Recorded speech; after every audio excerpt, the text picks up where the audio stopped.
우리가 살고 있는 이 사회의 문화를 한마디로 표현한다면 아마도 그 중에 가장 대표적인 것이 다원화가 아닐까 생각합니다. 사람들의 모습이 굉장히 다양해졌잖아요. 인종도 다양해지고요, 살아가는 문화도 다양해졌어요. 종교도 많아지고요. 이제 그러다 보니까 이 다원화된 사회 속에서 절대적인 가치가 흔들리는 겁니다.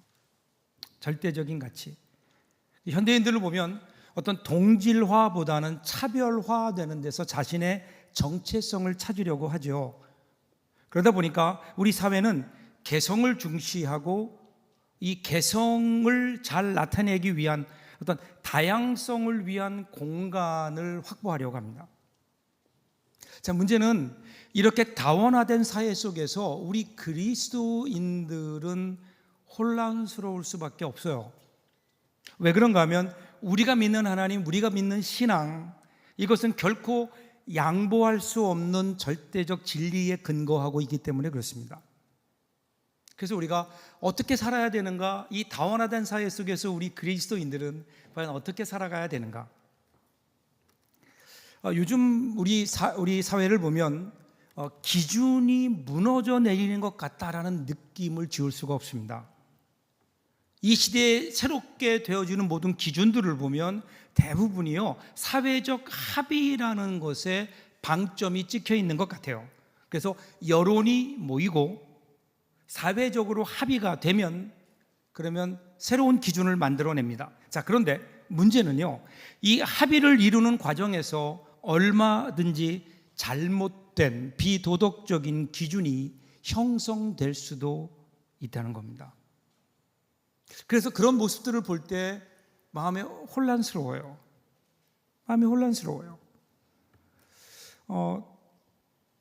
우리들이 이 다름과 틀림이라고 하는 이 다름과 틀림을 혼동하면서 다른 것을 틀린 것으로 혹은 틀린 것을 다른 것으로 오해할 때가 많아지고 사람들이 여기에 혼란스러워합니다. 다른 것을 틀리다고 하게 되면 서로 간에 갈등이 유발되죠. 다른 건 다른 겁니다. 그런데 반대로 틀린 것을 그냥 다르다고 하게 되면 이 경우에 그 결과는 더 심각해집니다. 여러 가지 사회적 병리 현상이 일어나게 되죠. 여러분, 지금 우리 사회에서 일어나고 있는 여러 가지 현상들이 여기에 속하지 않을까요? 대표적인 게 그런 거 아닐까요? 여러분, 더 이상 우리나라에 이제는 간통죄가 없어졌어요. 그런데 분명히 우리가 믿는 신앙을 보면 그 하나님이 주신 10가지 계명 가운데 분명히 7계명이 있거든요. 간음하지 말아라. 그리고 모든 사람들이 알고 있어요. 그것이 잘못된 것이라고 알고 있어요. 그럼에도 불구하고 어느 순간 사생활 보호라고 하는 명목 아래 더 이상 죄가 아닌 것으로 그렇게 결정해 버렸어요. 그것을 바라보면서 그런 생각이 들어요. 그렇다고 우리가 아니라고 얘기한다고, 그것이 죄가 아니라고 모든 사람들이 모여서 결정한다 하더라도 과연 그것이 죄가 아닐까? 이 사회를 보면요, 진리는 우리가 모여서 결정하는 게 아니거든요. 진리는 이미 우리 안에 주어져 있는 것이고 그 어떤 상황 속에서도 변하면 안 되는 우리의 인생의 어떤 터전 같은 것이어야 되는데 오늘 우리의 이 근거가 흔들리고 있는 것은 아닐까. 오늘 본문도 보시면 이러한 혼란이 나오고 있어요. 오늘 3절 계속해서 우리 디모데 전서를 보죠. 3절을 보시면 누구든지 다른 교훈을 하며 바른 말 곧 우리 주 예수 그리스도의 말씀과 경건에 관한 교훈을 따르지 아니하면, 이렇게 나와요. 이 다른 교훈이라는 말이 나오잖아요. 여기서 말하는 다른이라는 말, 이 말은요, 또 다른 어떤 것을 전제하고 있죠. 그냥 그거 하나만 있으면 다르고 말고 할 것도 없어요. 그냥 그게 유일한 거예요. 그런데 다른 무언가가 있다는 거예요. 그런데 그 어떤 것이 오늘 성경을 보니까 예수 그리스도의 말씀이다, 이렇게 얘기해요. 자, 이러면 이게 여러분 달라지지 않아요? 우리가 살다 보면 많은 다양한 다른 것들을 접할 수 있어요. 그런데 만약에 그것이 예수님의 말씀과 다르다면, 그러면 그냥 예수님의 말씀은 말씀이고 오늘 다른 것은 그냥 다른 것으로 존재할 수 있을까요? 여러분, 이것은 다른 것이 아니라 틀린 것이 맞아요. 근데 어느 때부턴가 우리는 과연 이것이 주님의 말씀과 같은가라는 것이라기보다 얼마나 나에게 그럴듯하게 들리는가, 얼마나 나에게 설득력이 있는가, 여기에 우리의 마음을 열어버린 것은 아닌가. 우리가 관심 가져야 될 거는요, 과연 이것이 우리 예수님의 말씀과 같은가, 이것이 과연 성경에서 우리에게 이야기하는 것인가. 여러분, 이것이 오늘 우리 그리스도인들의 중요한 판단이 되어야 되는데, 그런데 에베소 교회에 이러한 다른 교훈을 하고 여기에 따르는 사람들이 있었다고요. 오늘 우리는 어떨까요? 유명한 프랑스의 그 화가죠, 샤갈에게 어느 날 그 친구가 와서 이런 질문을 했대요. 자네가 그림을 많이 그리는데, 특별히 이 자연을 대상으로 그림을 많이 그렸거든요. 그러니까 자네가 그린 그림이 좋은 그림인지 아닌지를 어떻게 구분할 수 있나, 이렇게 물으니까 잠깐 생각을 하더니 샤갈이 이렇게 대답했다 그래요. 나는 그림을 그린 후에 그것을 나무나 꽃 이런 것들 옆에 놓아 본다네. 그래서 내 그림이 그것들과 잘 어울리면 좋은 그림이고 어울리지 않으면 잘못된 거지. 맞는 거 아닐까요? 그렇다면 오늘 우리도 마찬가지 아닐까요? 오늘 우리의 신앙이, 우리의 삶이 좋은지 안 좋은지, 잘하고 있는지 못하고 있는지, 그거의 기준은 어디에 있을까요? 예수님 옆에 놔보면 아는 거예요. 예수님 말씀 앞에 비추어 보면 되는 거예요. 예수님과 가장 잘 어울리는 사람, 이 사람이 신앙이 좋은 사람이고 잘 사는 것 아닐까요? 신앙의 기준이 어디에 있느냐라는 거예요.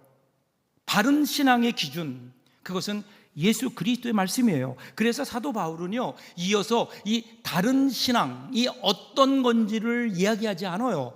이게 왜 잘못되었는지를 얘기하지 않아요. 그냥 원래의 바른 복음을 그대로 가르쳐 주는 거예요. 이것을 두 가지로 설명하는데요, 하나는 우리 주 예수 그리스도의 말씀 이렇게 얘기하고, 또 하나는 경건에 관한 교훈이라고 얘기해요. 예수님께서 하신 말씀과 그 말씀에 근거한 우리 교훈들, 사도 바울을 통해서 우리 예수님께서 주신 신앙의 교훈들, 경건에 관한 교훈들, 이것이 중요하다는 거예요. 이것을 우리는 얼마나 알고 있느냐라는 거죠. 여러분, 우리가 어떻게 이단을 알 수 있을까요? 어떻게 잘못된 교훈임을 판단할 수 있을까요? 그것은 이단을 연구함으로 되어지는 게 아니에요. 오늘 진짜 진리를 우리들이 제대로 알고 진리가 우리 가운데 살아있을 때, 그때 그 진리가 잘못된 것을 구별해내는 거예요. 그래서 오늘 우리의 관심은요, 잘못된 이단을 연구하는 데 있지 않아요. 다른 복음을 연구하는 데 있지 않아요. 오늘 바른 복음, 예수님께서 우리에게 주신 이 말씀에 깊이 있게 관심 가지고 이 말씀을 알 수 있어야죠. 출처가 중요해요. 출처가. 내가 오늘 신앙생활 하는데 내 신앙의 기준은 어디에 있는가? 성경이 가르치는, 그러니까 성경에서 말하는 진리를 따르고 있는가? 아니면 나는 예수를 믿는다고 하면서 여전히 내 생각이나 내가 보기에 괜찮은 것, 나에게 설득력이 있는 것, 그러다 보니까 나도 모르는 사이에 다른 가르침을 따르고 있는 것은 아닌가? 사도 바울이 우리에게 던지는 첫 번째 경고인 거예요.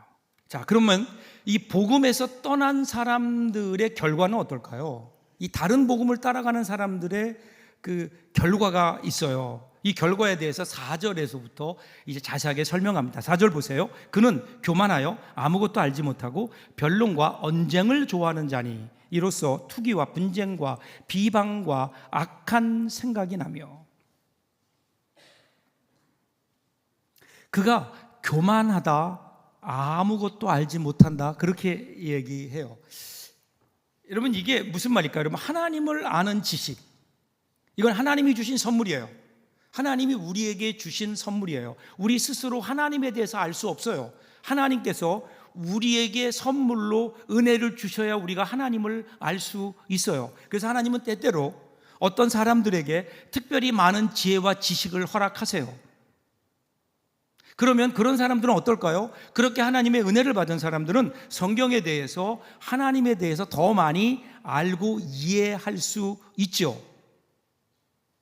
그런데 이런 사람들이 은혜를 주신, 그 선물을 주신 하나님을 바라보지 못하고 하나님을 잊어버리고 자기가 받은 지식에만, 그 은혜에만, 선물에만 집착하게 될 때, 즉 하나님의 은혜임을 그들이 잊어버리게 되면 그때부터 그들에게 주어진 하나님의 그 은혜가 변질되어, 그래서 어떻게 돼요? 자기의 자랑이 되어버리는 거예요. 자기의 자랑이 돼요. 하나님께 주신 선물이, 그 은혜가 자기의 의가 되고 자기의 자랑이 돼요. 그러면 이들에게 나타나는 현상은 이제 변론과 언쟁입니다. 그리고 이것이 투기와 분쟁과 비방과 악한 생각으로 이어지는 거예요. 여러분, 오늘 우리들이 이 하나님의 은혜를 잊어버릴 때, 하나님의 은혜를 우리들이 깨닫지 못할 때, 그때 하나님이 우리에게 주신 모든 은사와 모든 선물들이요, 나의 자랑이 되어버리고 얼마나 많은 경우 교회 안에 어려움으로 나타나는지 몰라요. 사랑하는 여러분, 기억하세요. 오늘 우리가 어떻게 구원받았나요? 어떻게 우리가 하나님의 자녀가 되었습니까? 내가 무엇을 함으로 된 것 아니잖아요. 100% 하나님의 은혜인 거예요. 어느 날 나는 구원에 대해서는 요만큼도 관심이 없었는데, 그런데 하나님께서 우리 인생 가운데 찾아오셔서 나를 불러내신 거라고요. 그로 말미암아 우리가 하나님의 자녀가 되었음에도 불구하고 어느 순간 내가 구원받은 오늘 나의 모습이 마치 내가 괜찮아서, 내가 무언가를 해서, 내가 어떤 의로워져서 그래서 구원을 받은 것처럼 행동할 때가 우리가 많이 있지 않나요? 하나님의 은혜를 잊어버린 거예요. 은혜라고 하는 것은 원인이 나에게 있는 게 아닌데, 어느 순간 이 은혜를 잊어버리니까 신앙생활이 자기 의로 가득 차요. 대표적인 게 바리새인들 아니에요? 그러면서 그들은 다른 사람과 비교하면서 논쟁하기 시작해요. 그러면서 투기, 분쟁, 비방, 악한 생각들이 우리 가운데 막 일어나기 시작해요. 분명히 예수를 믿는 것 같은데, 그런데 은혜를 잊어버린, 은혜를 잃어버린 사람들의 마음속에 일어나는 현상들이 이런 거라고요. 근데 여기서 끝이 아니에요. 6절, 5절 보세요. 마음이 부패하여지고 진리를 잃어버려 경건을 이익의 방도로 생각하는 자들의 다툼이 일어나느니라. 악한 생각들이 우리 가운데 일어나기 시작하고 쌓이기 시작하면서 우리 마음이 부패하기 시작해요. 그러면 어떻게? 진리가 설 자리가 없어지게 돼요. 이제는 욕심만 남아요. 그 욕심이 무엇을 한다고요? 경건을 자기 이익의 방편으로 생각한다는 거예요. 여러분, 성경에 보면 이 경건이라는 말이 많이 나오는데, 이 경건이 뭘까요? 이 경건하고 가장 비슷한 말이 사실은 의미로 보면 거룩이라는 말이에요. 거룩. 그런데 이 거룩이라는 말은 우리가 함부로 쓸 수 없는 것이, 이 거룩은 하나님께 속한 말이에요. 하나님의 속성을 나타낼 때 그때 거룩이라는 말을 써요. 거룩하신 하나님, 이렇게 얘기하잖아요. 그러니까 우리는 이 거룩이라는 말 대신에 오늘 우리에게 사용되는, 인간에게 사용되는 단어가 경건이에요. 그러니까 거룩해지기를 원하는 열망을 가지고 자기 자신을 절제하며 나가는 삶, 이 삶을 경건이라고 얘기하고 경건의 삶이라고 얘기하는 거예요. 그러니까 오늘 우리가 신앙생활하는 이것을 이익의 방도로 사용한다는 거예요. 그러니까 어느 순간 신앙이라고 하는 것이 나를 구원하신 하나님의 은혜에 대한 감사, 그 은혜에 대한 반응이 아니라 어느 순간 내가 지금 행하고 있는 모든 경건이 자신의 이익을 위한 방법으로. 여러분, 신앙은 그 자체가 목적이 되어야 되는데 신앙을 통해서 무언가 나의 이익을 취하려고. 여러분, 대표적인 경우가 기도 아닐까요? 기도. 하나님께서 우리에게 기도하라고 하셨어요. 기도하라고 하신 이유가 뭘까요? 하나님은 우리를 교제의 대상으로 부르셨어요. 우리와 더불어 하나님은 교제하기를 원하세요. 하나님은 우리와 더불어 친교하기를 원하세요. 그래서 우리에게 기도하라고 기도의 자리를 불러내셨는데, 그런데 만약에 우리가 그 기도를 주님과의 어떤 만남, 어떤 교제의 기쁨, 그것이 목적이 아니라 만일에 우리 가운데 다른 것을, 다른 이익을, 다른 목적을 생각한다면 그럼 여러분 교제가 아니라 비즈니스예요. 하나님은 한 번도 우리를 비즈니스의 대상으로 부르신 적이 없어요. 하나님은 우리를 교제로, 우리를 주님과 친교하는, 교제하는 대상으로 우리를 부르셨거든요. 오늘 이 경건의 동기가 순수해져야 돼요. 오늘 혹시 우리도 우리 마음속에 이러한 일들이 벌어지고 있는 것은 아닐까? 에베소 교회에서 있었던 그런 일들. 그래서 사도 바울은 이렇게 중간 결론을 내려요. 6절 보세요. 같이 한번 읽어볼까요? 같이 읽겠습니다. 그러나 자족하는 마음이 있으면 경건은 큰 이익이 되느니라.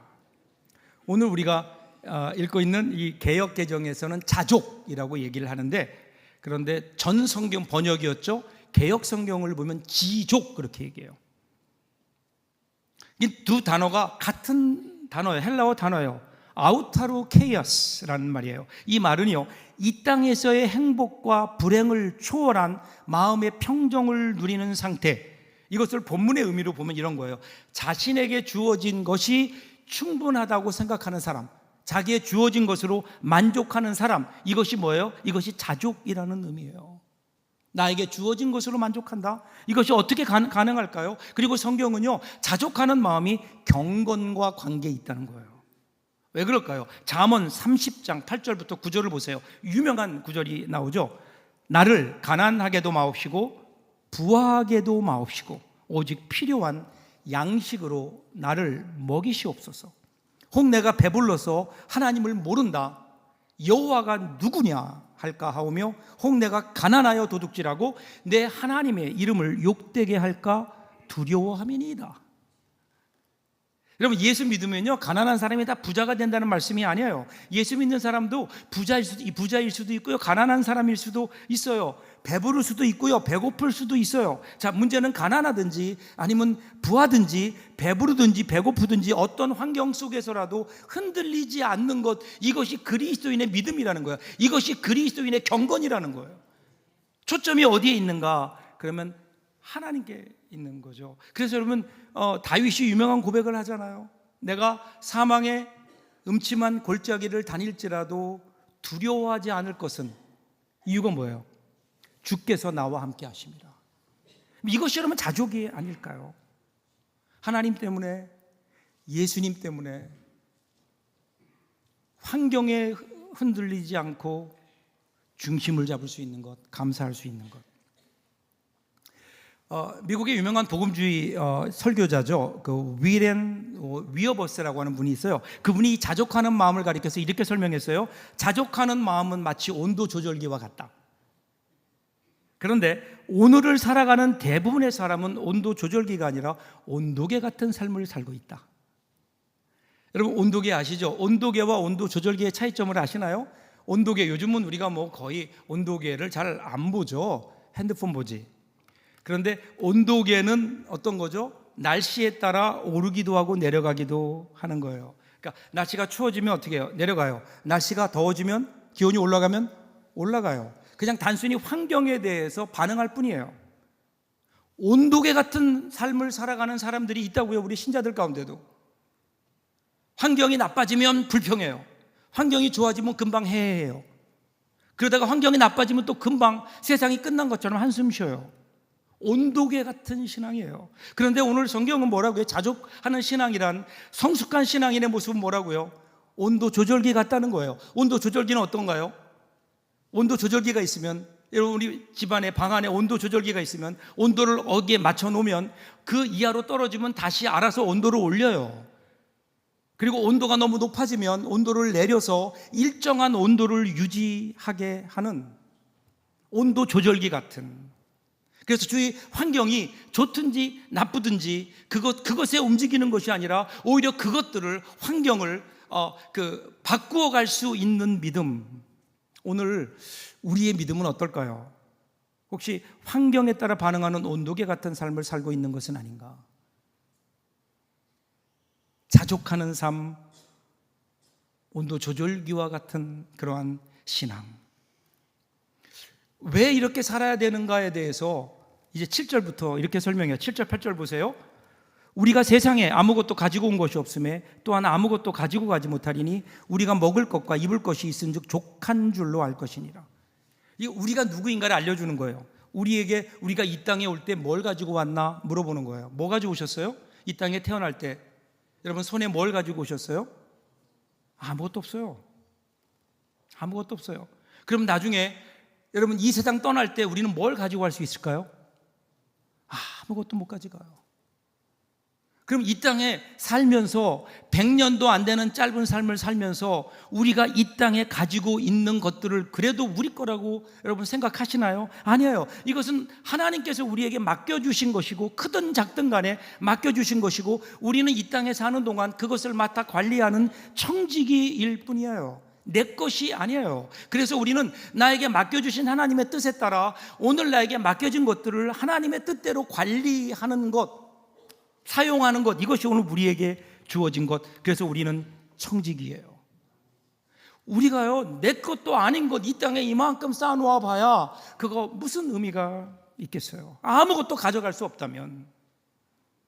그래서 오늘 성경은 뭐라 그래요? 먹을 것과 입을 것이 있으면 그것으로 만족해라. 이게 무슨 말일까요? 지금 가진 것에 대해 좀 감사하자는 거예요. 오늘 우리는 갖지 못한 것만 바라보다가 더 많은 것만 바라보다가 오늘 내가 가지고 있는 것들도 누리지 못하고 감사하지 못하고 있는 것은 아닐까요? 지난주에 제가 아주 감동적인 이야기를 하나 읽었어요. 어느 가정이 경제적으로 너무 어려워요. 자녀가 셋이 있는데 세 자녀를 키우는 일이 너무 힘이 든 거예요. 세 자녀의 운동화도 제대로 사줄 수 없을 만큼 경제적으로 어려운 그런 가정이에요. 하루는 세탁기마저 고장이 나서 어떻게 할까 고민하는데 마침 광고를 보는데 중고 세탁기를 아주 싸게 파는 그러한 광고가 난 거예요. 그래서 그 집을 찾아갔어요. 그 집에 가보니까 그 집이 너무 좋아요. 집에 있는 최신식 최고급 가구나 주방시설 뭐 이런 것들을 보면서 마음이 조금 울적해졌어요. 왜 나는 저렇게 살지 못할까?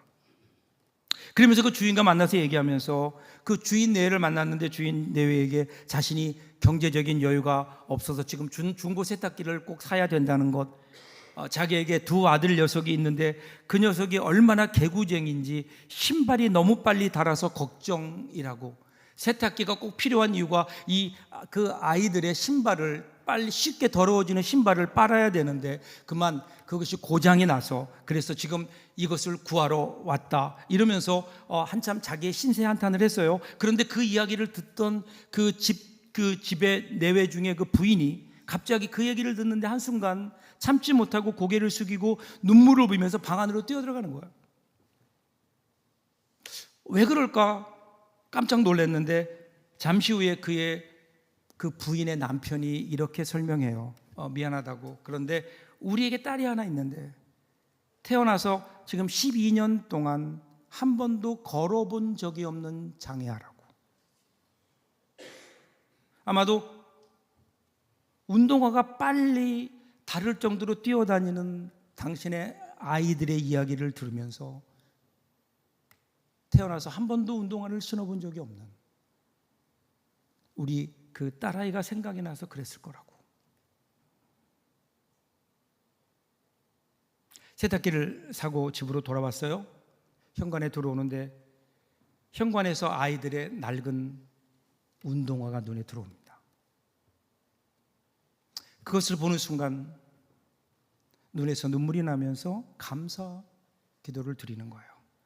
자기의 불평에 대한 회개, 그리고 우리의 자녀들의 건강한 아이들을 주신 하나님께 감사를. 여러분 오늘 하나님께서 우리에게 주신 선물을 좀 헤아려 보세요. 우리에게 하나님 많은 거 주시지 않았나요? 우리의 생명도 건강도 생애 기회도. 이 하나님의 은혜에 감사할 때 그때 우리는 부자입니다. 많은 사람들이 오해하는 게 있어요. 사람들은 자신의 뜻을 이루고 욕심을 채우면 그러면 잘 살고 행복할 것이라고 생각하고 있어요. 그런데 그런가요? 여러분 사실은 그 반대예요. 자신의 뜻을 이루고 자신의 욕심을 채우려고 노력하면 노력할 만큼 이 세상이 만만치 않아요. 그리고 자신이 파괴돼요. 자신의 뜻을 이루면 이룰수록, 자신의 욕심을 채우면 채울수록 점점 우리의 생각과는 다르게 우리의 삶은 피폐해져 가는 것을 우리는 경험하게 되잖아요. 행복이라는 게 뭘까요? 행복은요, 우리의 뜻을 이루고 우리의 욕심을 채우는 데 있는 게 아니에요. 오히려 우리의 욕심을 내려놓고 하나님의 뜻을 이루어 드리는데, 여러분, 거기에 진짜 우리 인생에 행복이 있지 않을까요?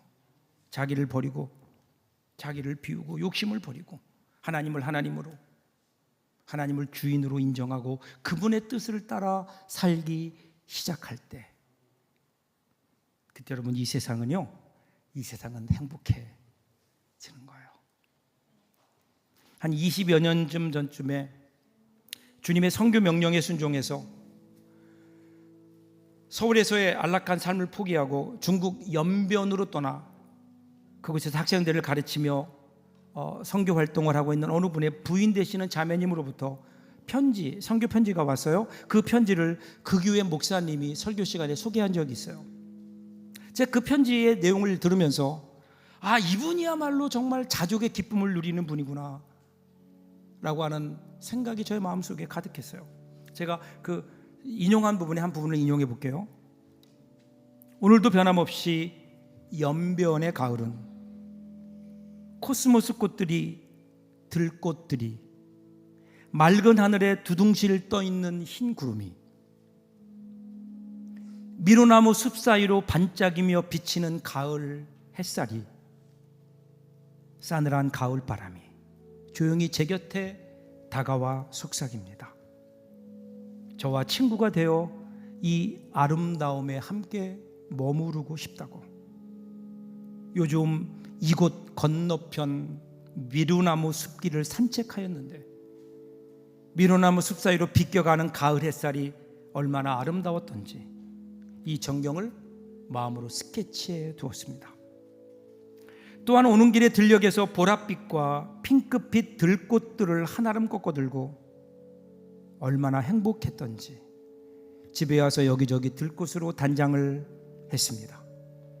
바흐의 무반주 협주곡을 들으면서 연변에서의 단순한 생활, 이곳에서 욕심 없이 이렇게 사는 것이 아주 행복한 것임을 새삼 느끼고 있습니다. 남편과 함께 1원짜리 버스를 타고 시내에 나가 시장을 보며 먼지 투성이인 곳을 누비고 다녀도 왠지 재미있고 행복함이 넘치곤 한답니다. 비록 타고 다니던 그랜저 자가용이 없어도, 비록 값비싼 옷을 입지 않아도, 비록 좋은 집에 살지 않아도, 비록 제 마음에 드는 좋은 가구가 없어도 구름 타고 오실 사랑하는 주님을 기다리며 들꽃들과 더불어 사랑을 속삭이는 큰 기쁨이 마음속에 넘친답니다. 오늘 성경 보세요. 먹을 것과 입을 것이 있으면 그것으로 만족하라. 그러면 나머지는 덤으로 주어진 것이니 어찌 감사하지 않을 수 있겠어요? 여러분, 우리는 이미 부자 아닐까요? 하나님이 우리에게 주신 것만으로도 우리는 충분히 행복할 수 있는 사람들인데 오늘 우리가 이 감사를 놓치고 살고 있는 것은 아닐까? 여러분, 이제 다음 주일이 우리 추수감사주일이에요. 이 한 주간 우리가 그동안 잃어버렸던 이 감사를 다시 한번 깨닫는, 기억하고 회복하는 이번 한 주간이 될 수 있다면 얼마나 좋을까요? 원망과 불평과 하나님의 은혜를 잃어버리고 메마르게 살아가는 이 세상을 향해서 감사의 길이 있다고, 그렇게 그들에게 이 감사의 삶을 보여주며 살아가는 저와 여러분들 될 수 있기를 주님의 이름으로 축복합니다. 기도하겠습니다.